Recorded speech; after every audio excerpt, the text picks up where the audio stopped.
Assalamualaikum warahmatullahi wabarakatuh. Perkenalkan, nama saya Nurdiana. Saya dari Prodi Matematika.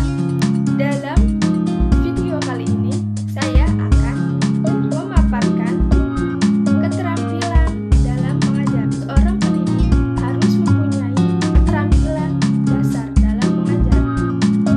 Di antaranya yaitu yang pertama, keterampilan pembukaan, yang kedua, keterampilan menjelaskan, yang ketiga, keterampilan bertanya, yang keempat, keterampilan mengelola kelas, yang kelima, keterampilan menggunakan variasi, yang keenam, keterampilan mengajar kelompok kecil, yang ketujuh, keterampilan memberikan penguatan atau motivasi kepada peserta didik, yang kedelapan, yaitu keterampilan penutup. Baik, mari kita simak video kali ini. Keterampilan dasar mengajar yang pertama yaitu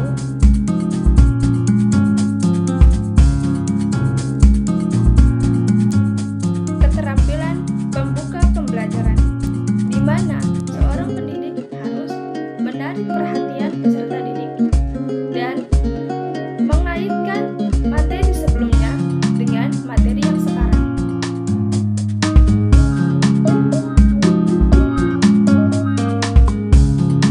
Usaha yang harus dilakukan pendidik yang pertama yaitu merencanakan materi sebelum dimulai pembelajaran. Hendaknya seorang pendidik menyiapkan materi terlebih dahulu sebelum materi itu disampaikan pada saat pembelajaran. Kedua, yaitu menyajikan.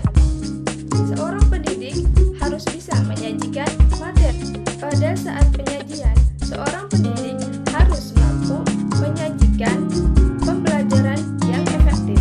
Maka, pendidik harus mampu mengemas materi semenarik mungkin dalam memberikan pelajaran agar peserta didik dapat memahami pelajaran dengan mudah. Yang ketiga, yaitu penggunaan contoh atau ilustrasi. Dalam hal ini, pendidik dapat memberikan kemudahan kepada peserta didik agar mampu memahami suatu pelajaran.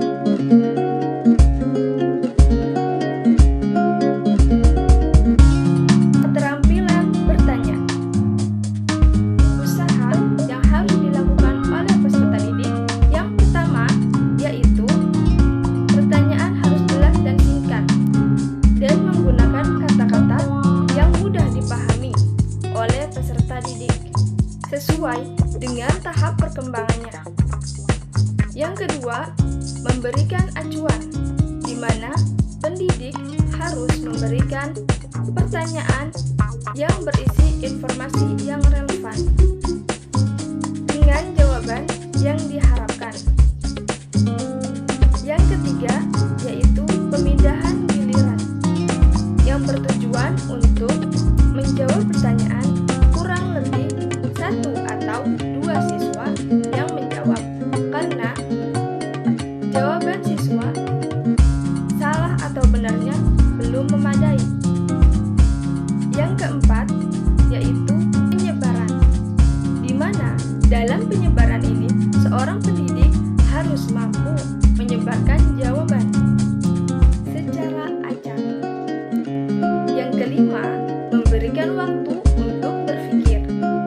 Pemberian waktu untuk berpikir ini setelah memberikan pertanyaan kepada salah satu peserta didik. Keenam, memberikan tuntunan. Memberikan tuntunan kepada peserta didik ketika ada peserta didik yang menjawab pertanyaannya salah. Maka seorang pendidik harus memberikan tuntunan kepada peserta didik agar peserta didik mampu menemukan jawabannya sendiri.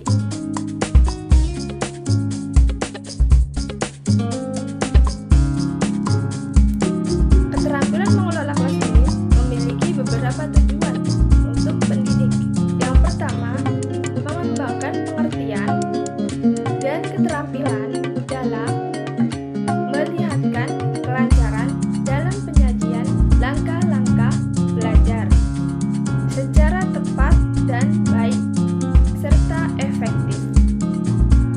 kedua yaitu memiliki kesadaran dalam kebutuhan siswa, yang mana mampu mengembangkan kompetensinya dalam memberikan arahan yang jelas pada peserta didik.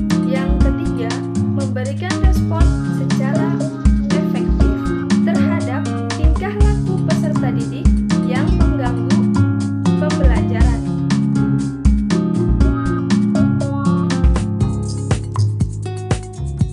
Dalam proses pembelajaran, keterampilan variasi sangat diperlukan karena variasi ini adalah suatu kegiatan yang dilakukan oleh pendidik dalam konteks interaksi mengajar dengan peserta didik dalam mengatasi kebosanan dalam memahami suatu pelajaran.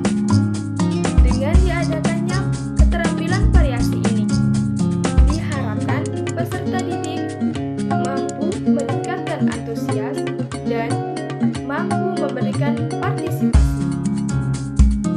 Pada saat pelajaran, usaha yang dilakukan oleh pendidik adalah yang pertama, memberikan variasi mengajar. Mungkin gaya belajar sebelumnya dinilai membosankan. Yang kedua, menggunakan media seperti video, film, PPT, dan bisa juga menyampaikan materi dengan cara bernyanyi dan lain-lain sebagainya. Yang ketiga, yaitu variasi berinteraksi dalam interaksi antara pendidik dengan peserta didik.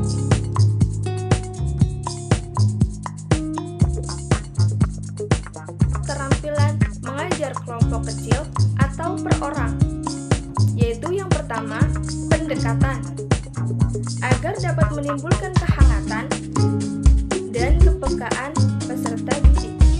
Yang kedua, yaitu mendengarkan dengan baik terhadap apa yang diungkapkan oleh peserta didiknya. Yang ketiga, yaitu mengorganisasikan kegiatan pembelajaran. Mungkin pendidik mampu memberikan orientasi umum yang bertujuan untuk memberikan tugas dan cara mengerjakannya. Yang keempat, yaitu memberikan bimbingan kepada peserta didik, memberikan bimbingan dan kemudahan dalam belajar yang dapat dilakukan pendidik, memberikan penguatan secara kerap yang akan melakukan substitusi sebagai proses awal dan proses lanjut. Yang kelima, yaitu merancang dalam melakukan kegiatan yang bertujuan untuk membantu peserta didik agar bisa menangkap pelajaran dan memberikan rancangan kegiatan serta menasehati atau memotivasi peserta didik. Yang ketujuh, yaitu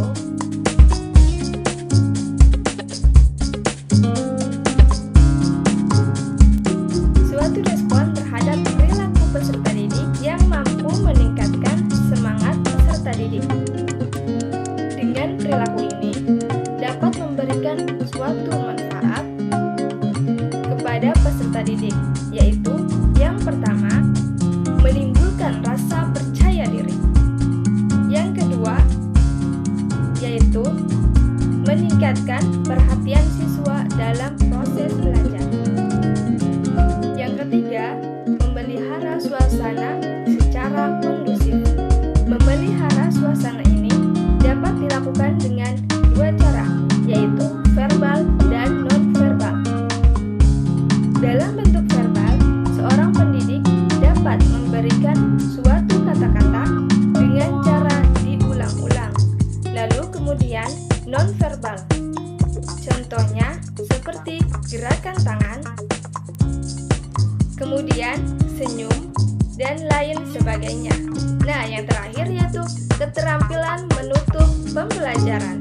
Keterampilan penutupan pelajaran ini, pendidik harus mampu mengakhiri pembelajarannya dengan memberikan gambaran atau ilustrasi kepada peserta didik tentang suatu pelajaran yang telah dipelajari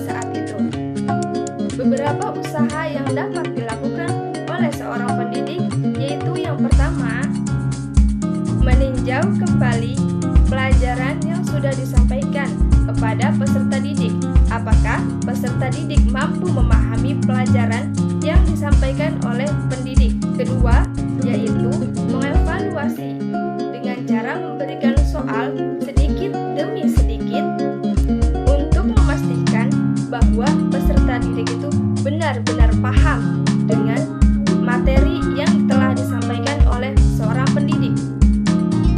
Mungkin itu saja yang dapat saya sampaikan. Kurang lebihnya mohon maaf.